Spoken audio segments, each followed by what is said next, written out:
네, 앞서 보신 것처럼 비상계엄 사태 1주년을 맞아 지역에서도 다양한 평가가 나오고 있습니다. 비상계엄 이후 달라진 점은 무엇인지 중부대 권호철 교수와 살펴보겠습니다. 자, 교수님 어서 오십시오. 예, 안녕하세요. 교수님, 오늘이 이제 12.3 비상계엄 사태 딱 1주년입니다. 네. 그동안 이제 정치 또 사회적 후폭풍이 거세는데요. 지난 1년 좀 어떻게 평가하시나요? 우선 그 1년 안에 지금 새 정부도 좀 출범을 다시 시작했고요. 네. 그리고 아시다시피 지금 내란 재판 관련돼서는 지금 현재 진행형에 있다는 말씀 좀 드리겠습니다. 근데 저는 이번 기회를 통해서 가장 중요한 부분 중에 하나는 이 권력자의 그 혼자만의 행포가 얼마나 큰 피해를 끼치느냐에 대한 문제를 좀 드러냈다. 그렇기 때문에 그런 권력 경제 장치의 중요성을 좀 봐야 되지 않냐라는 좀 말씀을 드리고 싶고요. 우선은 이 권력 경제에 대한 장치가 어떻게 좀 잘 움직이는지, 특히 이제 국회에 대한 그런 역할이라든지 사법부도 마찬가지고요. 그리고 중요했던 건 이 군 내부의 이 동향이 정말 투명했느냐, 이런 정보보고 동향이라든지 네. 좀 그런 거에 대한 장치에 대한 좀 점검도 좀 필요하다고 좀 보고 있고요. 무엇보다 중요한 건 좀 앞으로의 과제의 문제인데 저는 이게 싸우는 것도 중요하지만 앞으로 이 정치적 신뢰의 회복 그리고 이 사회적 통합 좀 이런 게 좀 있어야 된다는 말씀 좀 드리고 싶습니다. 그리고 그 전에 이제 이 내란에 관련된 이야기를 하면서 좀 나왔던 이유 중에 하나가 정치적인 양극단의 문제를 좀 이야기를 많이 했었거든요. 네네. 그렇기 때문에 저는 앞으로 이런 부분에 대해서 더 체크를 해야 되고 저는 이 이재명 정부에 대한 이 1년적 아직 1년은 안 됐지만 이 시점에서 이재명 정부의 탄생의 원인이 있었던 부분이 있기 때문에 네. 그 부분에 대한 이런 역할도 좀 평가를 좀 이재명 정부에 대한 평가도 좀 해야 된다 이런 말씀 좀 드리고 싶습니다. 자, 교수님, 비상계엄의 책임을 묻기 위해서 지금 이제 특검 진행하고 있고요. 또 정부 부처별로도 또 네. 공직자들의 그 내란 가담 여부, 계엄 비상계엄 사태 이제 그 가담 여부도 좀 조사를 하고 있는데요. 이런 절차들은 좀 어떻게 평가하시나요? 우선 저는 철저한 책임 규명은 좀 있어야 된다라는 좀 말씀을 좀 드리고 싶고 그리고 난 다음에 사회적 통합도 있을 수 있다 네. 이렇게 좀 표현을 좀 드리고 싶습니다.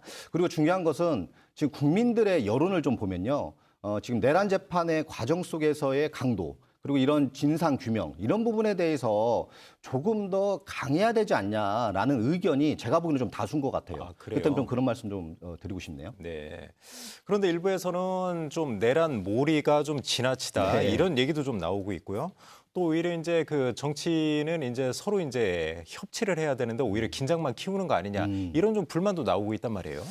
맞습니다.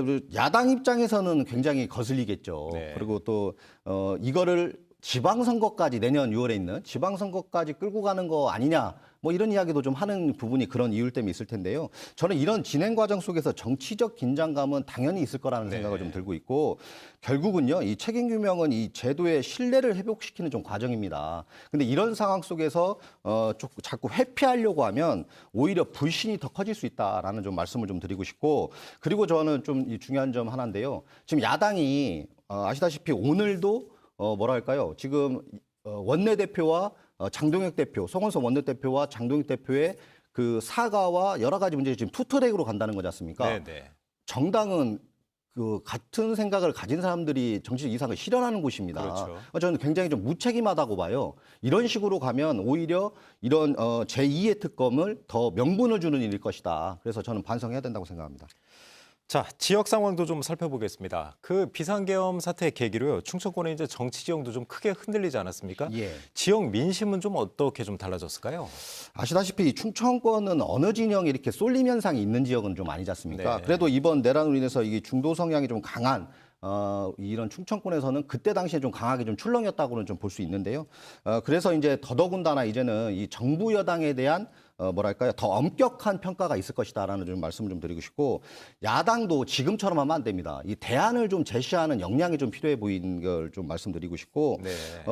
어쨌든 충청권은 앞으로도 이 쏠림 현상은 거의 있지 않았기 때문에 이 능력과 안정성 그리고 이 책임성으로 이런 개편의 흐름이 좀 강화될 것이다 이렇게 좀 말씀드리고 싶습니다. 정치 구도는 좀 어떻게 보시나요? 지금 조기 대선 영향으로 좀 여야가 좀 뒤바뀐 상황이거든요. 예. 많이 좀 그쪽도 달라졌죠, 지형이? 뭐 지금 근데 그렇죠. 국회에 대한 지형은 지금 많이 바뀌어 있지만 네. 그래도 이 지방 권력은 아직은 현재 있지만 저는 모르겠습니다. 내년에 지방선거 같은 경우는 지금 세월이 지금 굉장히 6개월이라면 굉장히 지금 많이 남았습니다. 그렇죠. 그렇기 때문에 저는 그 부분은 조금 더 지켜봐야 된다는 말씀 드리고 싶습니다. 그러면 뭐 자연스럽게 이제 지방선거 쪽으로 좀 들어가세요.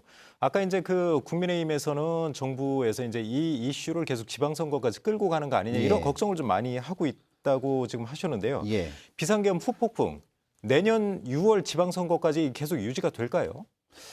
저는 어쨌든 현재 상황 속에서는 여당이 유리할 수는 있겠죠. 이게 선거는 말 그대로 이게 인물 구도, 바람의 이 세 가지가 좀 중요한 것이 있는데요. 구도와 바람에 대해서는 현재로서는 여당이 좀 유리해는 보입니다. 네. 근데 아까도 말씀드렸지만 6개월은 엄청 많이 남은 시간입니다.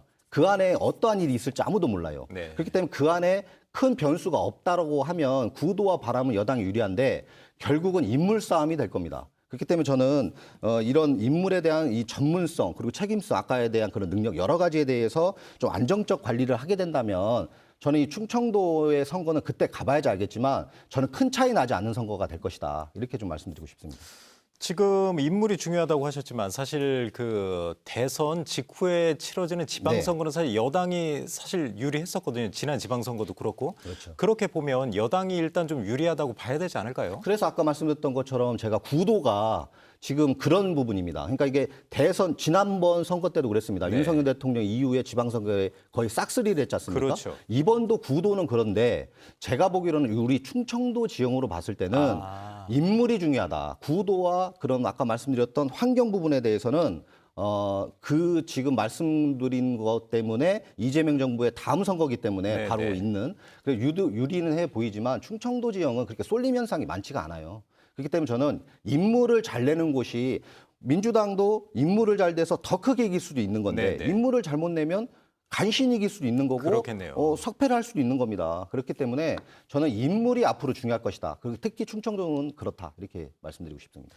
그러면 여당은 너무 자만하지 말고 또 야당은 그렇다고 너무 또 그 일찍 맞습니다. 포기할 수도 없고 예. 그렇다 이 말씀이시죠? 지금 시기가 6개월이 남아서 그렇습니다. 네, 예. 알겠습니다. 네. 교수님 오늘 말씀 여기까지 듣겠습니다. 고맙습니다. 네, 감사합니다.